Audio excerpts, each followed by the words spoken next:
I'm here with Chicago rapper Jesus Peace, man. How's it going with you today? Oh man, everything lovely, everything slowly coming together. Definitely, man. Most definitely. Can you tell me a little bit how you got into making music. Well, for starters, I would say I've been doing music since I was like 13, so but taking it serious, I would say probably like 4 years. Definitely, man. And you recently released a new song called Trip to Maxwell. Can you talk a little bit about the inspiration behind that song? I know it's a true story. Oh man, me and my partner, Flat Tie, my video director, he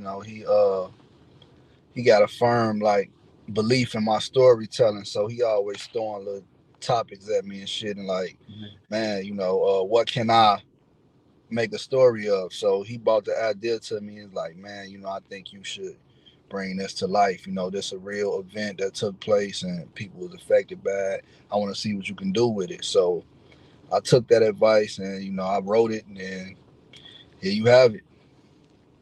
Yeah, man, that's a beautiful, the way you capture it, it puts me in the mind of artists like Nas, like with the level of storytelling and the fact that it's based on like a true story. What was it about that particular story? Because it's based on this incident, like for people that don't know, that happened at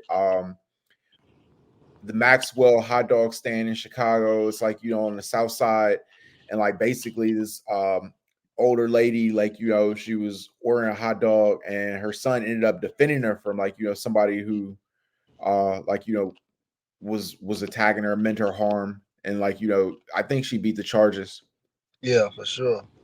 Well, my personal stance on it, I grew up with a single mom, so I was emotionally affected bad with that aspect. I always had just me and my mom, so I imagine what I would do in that situation. So I was deeply affected by it. Definitely, man. You have I have some other songs too. I was looking on online and stuff. I really like the song Revelations. Can you talk a little bit about that? Oh, that song right there, it was just like the concept of that song was just like it's so much craziness going on in the world right now, and so much ignorance and people blind to it that it felt like Jesus was coming back. So I just used that as like a concept and made it into a song. But that's neither here nor there. That's probably like my least favorite. I just did that. That's not even the lane I typically go in, but I did that to appease other listeners. But that's not typically my style.